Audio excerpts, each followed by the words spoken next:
What's up, Ultimate Battle League fans? My name is Ashenmore, coach of the Appalachian Thunder, and I would like to welcome you to my first battle video of this season against Chicago Shaymin-Sky, coached by Serene Grace. But before we go any further, let's talk briefly about how these videos are going to be laid out. Now, if you followed any of my previous work, or many of the other Draft League YouTubers out there, you know that these kinds of videos generally consist of a team builder video and a battle video, and sometimes they're combined into one kind of two-part video, which is what I've been doing lately.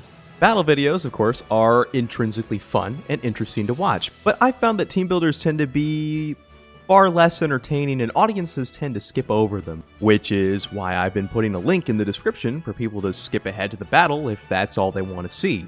The issue with that is that team building really is half the battle, and by skipping it, people miss out on critical information that I really want them to know.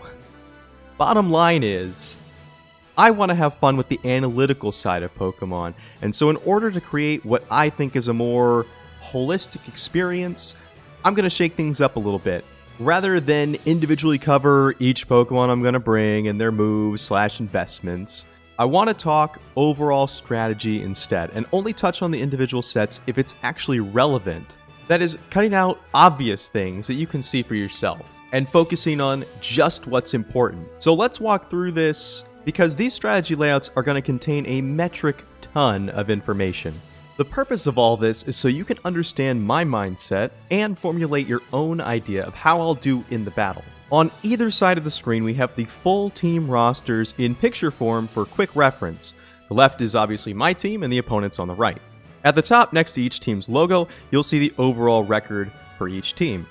Now on the left center, there will be a few categories of things we're taking into consideration about the matchup when we're putting a team together.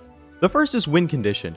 What setup on what mon gives us the highest chance of winning or cleaning up the opposing team? In this instance, it'll be Scarf Kyurem, but a win condition doesn't have to be just spec, Scarf, Band, setup. Certain defensive builds or even hazards could potentially be win conditions. The second category is unconventional threats. These are things that fundamentally change the way that you build or play. Chicago's Shaymin-Sky has Dugtrio and Zoroark in this category.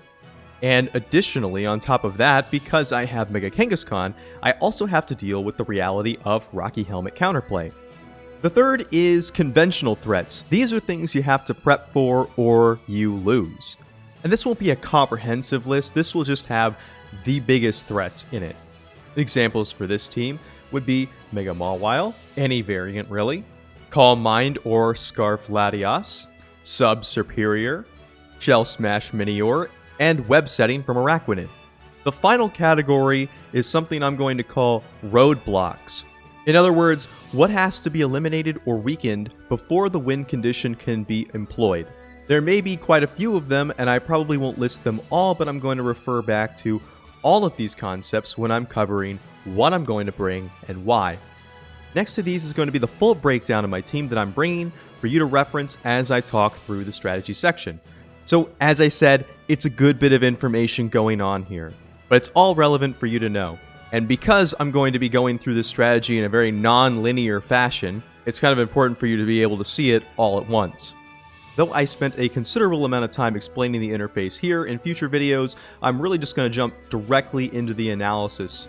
You don't have to worry about an explanation every single time. But now that I've covered all of the different parts going on here, let's get into the analysis the way I would normally do it. In this battle, I'm going to be using Scarf Kyurem as my win condition, because with just Ice Beam and Earth Power, it already has an incredibly strong matchup against Serene Grace's team. When thinking about supporting Pokemon, we're constrained really by one main thing, and that's the Dugtrio.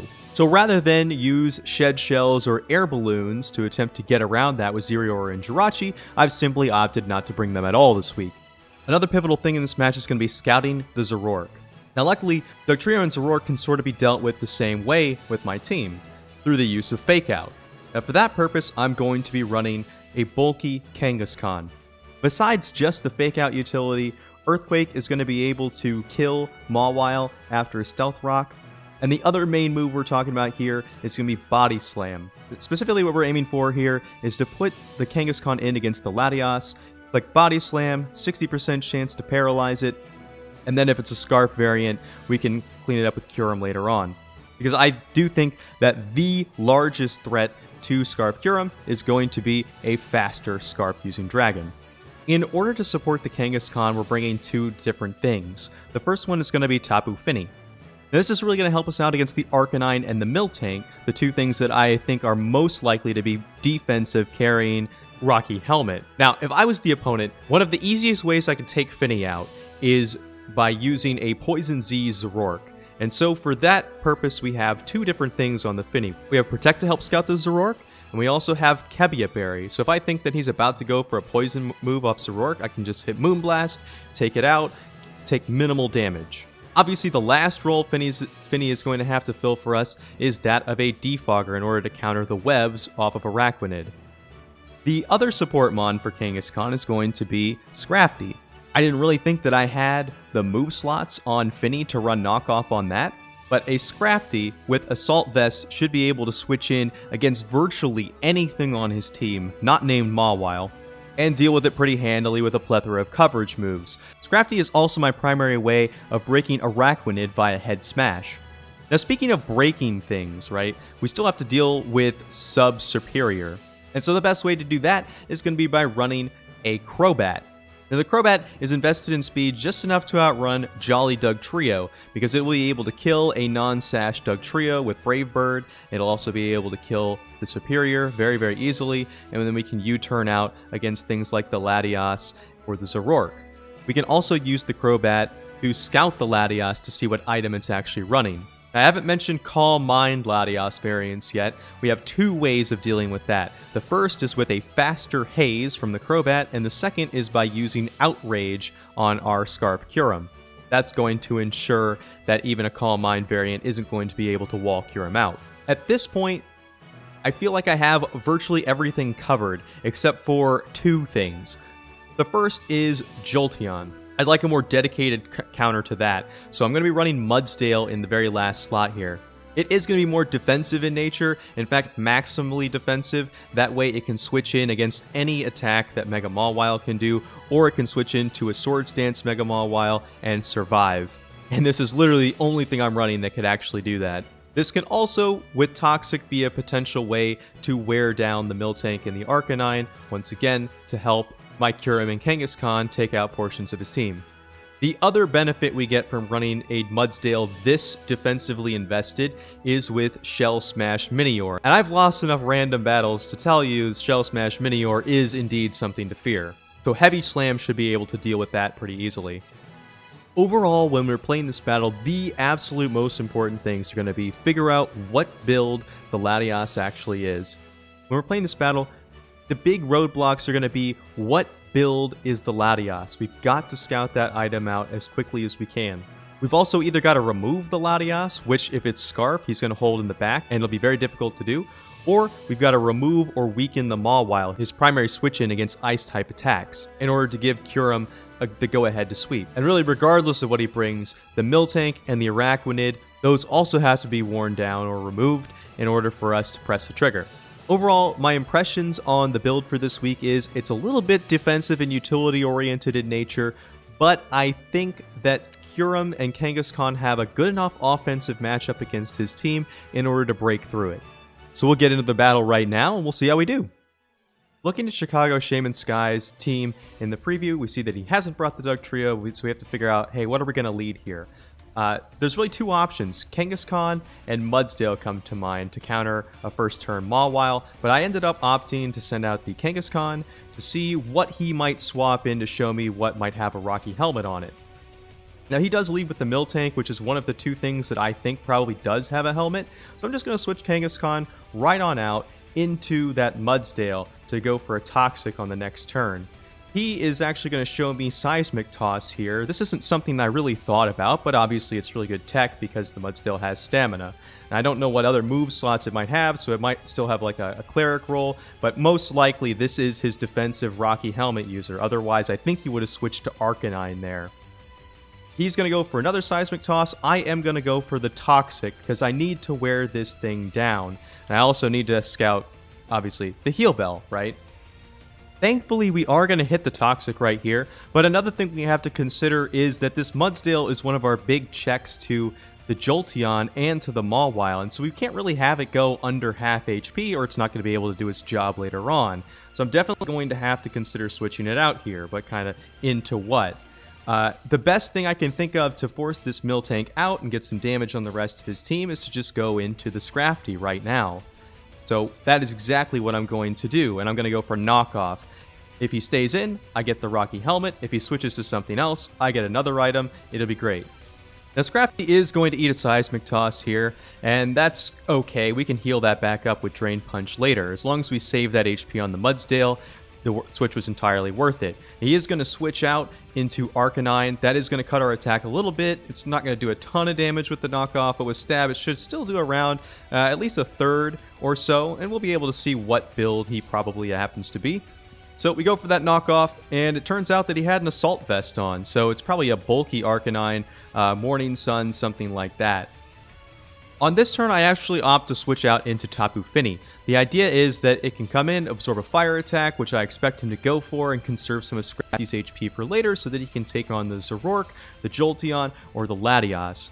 But he opts actually to switch back into that Miltank once again. So I have a couple of different options here. I can go for the Protect and try to wear him down a little bit more with Poison, or I can go for an offensive Moon, the Moonblast, or the Hydro Pump to scout his investment. But I'm pretty sure he's defensive Rocky Helmet at this point. So I just go for the Protect. He is going to show that Heal Bell, and he's actually going to clear the Toxic off entirely. So at this point, I'm like, alright, let's see if he's faster than me. He is faster. He will get the Seismic Toss off. It's not going to do a whole lot of damage to Fini, but we're going to go for the Hydro Pump. We will actually do a huge chunk. It can't take another one of these, but it's safe to assume that its last move is probably Milk Drink. So I'm going to go into Crobat to absorb maybe another Seismic Toss if he actually happened to go for that. But he is going to show me the Milk Drink, and then I can scout his item here unless he switches, in which case I gain momentum. So a U-turn should give me some Rocky Helmet chip. If it doesn't, I can go into Mega Kangaskhan, and then I can threaten it out with that, because it won't be able to do anything against my Kangaskhan. However, that's not actually going to be the case. I'm going to go into the Scrafty to threaten him out here, probably taking another Seismic Toss. But that's just fine if we take a little bit more damage on the Scrafty. I can go for Drain Punch on the next turn, and if he stays in, we're going to heal all the way back up. The only thing he could really switch out into that would be bad here is the Latias, and even if he does that, we can just go for knockoff immediately afterwards. He is actually going to opt to switch into Mega Mawile here, and we don't see an Intimidate, so it could be Zoroark actually. Drain Punch does a fair bit of damage, but Drain Punch probably would have straight up killed Zoroark. So this is definitely the actual Mawile. I assume he's Hyper Cutter in order to counter the Intimidates off of Salamence and Scrafty. I'm going to go ahead, switch out into Mega Kangaskhan. The reason why is because other than the Mudsdale, whose HP I still want to conserve to just switch into Revenge Kill the Mawile, Kangaskhan is the only thing that can take a play rough. I'm really hoping that he'll just go for a Swords Dance or something, but no, he does go for that play rough. We are going to take an absolute ton of damage. It's just disgusting. I go for Earthquake now, hoping that maybe he'll stay in and go for a Sucker Punch, but he doesn't. He actually goes out into the Miltank. On the plus side, if he did go out into the Miltank, using Earthquake rather than something like Body Slam on the switch prevents me from taking any more Rocky Helmet chip off of that Miltank. So we do go for the Earthquake, and it is actually going to be a critical hit, but this shows, yes, definitively, he is max defense, max HP. There is no reason to stay in for another one of these. He's faster than me anyway. He can easily Milk Drink, and I still have uses for that Kangaskhan. The Fake Out's still valuable later on against the Zoroark. So just go back into Scrafty again. Why not? He's going to go for the Milk Drink, which obviously we expected to be the case. And we can just go for a Drain Punch. It doesn't really matter if he stays in, he takes a ton of damage. If he switches out into the Arcanine, he'll still take a significant amount of damage after the Intimidate. Now, we saw that Assault Vest earlier, so my guess is that he is that Morning Sun defensive kind of variant. Assuming that's the case, my thought is that he'll probably go for a Morning Sun after this point. Yeah, it'll allow my Scrafty to heal back up, but it'll allow him to be able to counter an Ice Beam sweep later on in the game. So I opt to simply go for a Head Smash because that will guarantee, with the investment that he's shown so far, that Arcanine will go down. However, he switches back into Miltank for some reason. Miltank does take a big chunk from this, but it is another critical hit, and we take some chip from the Rocky Helmet and the recoil, which is going to limit our use for Scrafty later on in the game. Now, at this point, Miltank is the biggest problem. Yes, we're chipping other stuff on his team, but we have got to figure out some way to beat this thing. And then we see a counter switching into Mudsdale. So, definitely a good switch, because I did not expect counter to be on that thing as well. He's going to go for Milk Drink. My thought process here is I can put Stealth Rocks up very, very easily now. If he is Scarf Laddie, which is the only Laddie set that I'm afraid of at this point, then he's not going to have Defog to get rid of these things. So this is just free damage against his team. Now, we've got to get rid of the Miltank, so how do we do that? If I go for a Toxic, he probably goes for S-Toss twice in a row. At least that's my thought. So I go for the Toxic here. Hopefully we hit it again. And then I can switch out into the Finny. He probably goes for Seismic Toss again, and at this point he's at 2 stacks. A combination of the Toxic stacking damage, along with the special side attacks that I know are going to 2-HKO him from Finny, is going to actually prevent him from Heal Belling, and then at that point he'll either have to switch out and hope that he can switch in and Heal Bell later, or he's going to lose the Miltank, which is really the key defensive thing that he has right now that's going to stop Kyurem from sweeping with Ice Beam.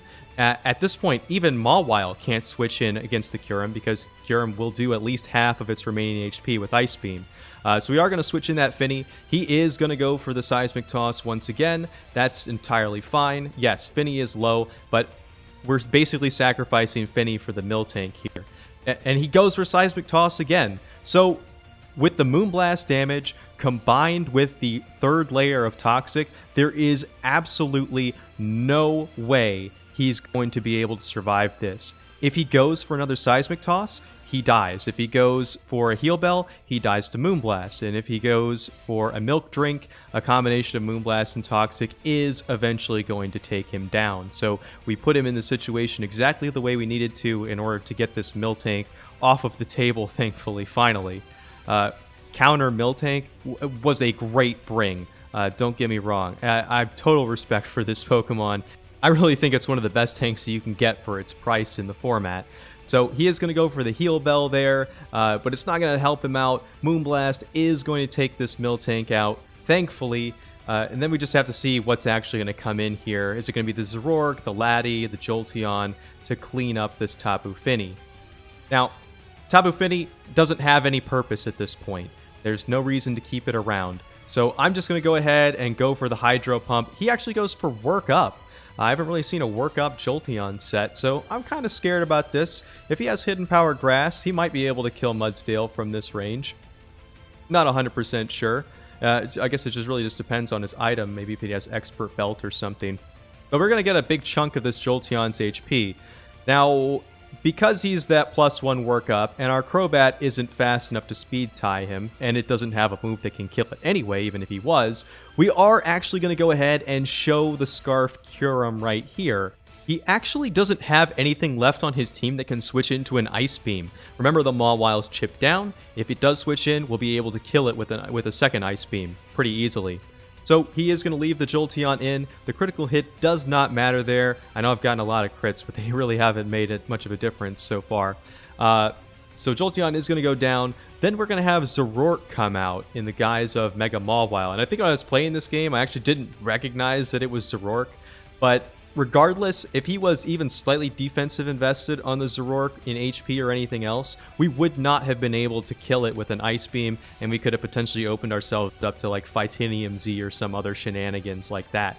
But the Zoroark is just going to U-turn out against our Crobat, and he's going to send in the Arcanine. The Arcanine with the Stealth Rocks damage is going to be super, super low. I want to go ahead and take this thing out, so I am going to go for a Brave Bird on the Crobat just to ensure the kill. Now, the only bad thing he could do here is potentially he could go with the Mawile, but he doesn't. he just opts to go for the extreme speed for a little bit more damage on the bat, which I can respect. The absolute bravest of bats, Chrobaticus Finch, is going to take this Arcanine out, and at this point, he's only got 3 Mons remaining. So really, here, we're just looking at what's going to switch in. Is it going to be the Mega Mawile? Is it going to be the Latias? And it actually is the Latias. So this gives us our perfect opportunity to scout what item this guy is. If we go first, we know that he's not Scarf, and he ends up going first, so we know that he is.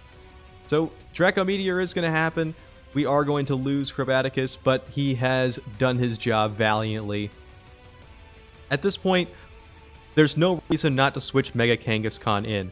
I know that because of my defensive investment at -2 with a Scarf, there is no way that he can kill us from here with Draco Meteor. He misses it anyway, though, so unfortunate for him, but we still would have survived it. So we can go for that Body Slam. We have the 60% chance to get a Paralysis, and thankfully, we get exactly that. Now at this point, he could stay in with the Latias, but the damage is kind of already done. We can easily sweep it up later with Kyurem. He is fully paralyzed. We're going to be able to go for a Body Slam and actually take this thing out. So a lot of worries over that particular build, but we ended up getting rid of it pretty easily there.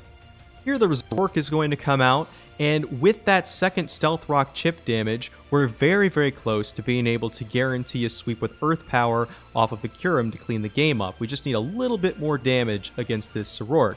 Now my thought is, hey, yeah, he's probably going to stay in, he's going to kill the Kangaskhan, I'm going to go into Scrafty or Mudsdale, and I'm going to chip this thing down. He shows the Phytinium Z all-out pummeling right here.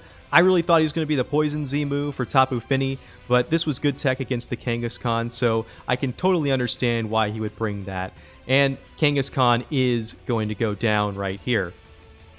I see no reason at this point not to send out the Mudsdale. I don't know what his investments actually are, but I do know that there is no move that he could be running right now that would actually kill the Mudsdale, and anything that fails to kill him is only going to make him stronger.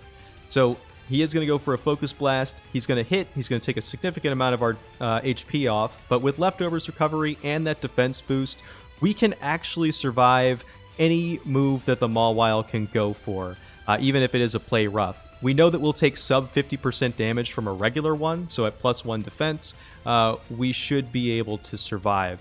He is going to go out into his last Mon, the Mawile. Even if Mudsdale for some reason can't clean this up, we do have the Kyurem with Earth Power in the back. So it shouldn't be too big of a deal, and it looks like, yep, he's going to go for the play rough, leaving us at just 6 HP, and we're going to clean this up with an Earthquake right here, making Mudsdale our official kill leader for Week 1, which is pretty crazy if you think about it.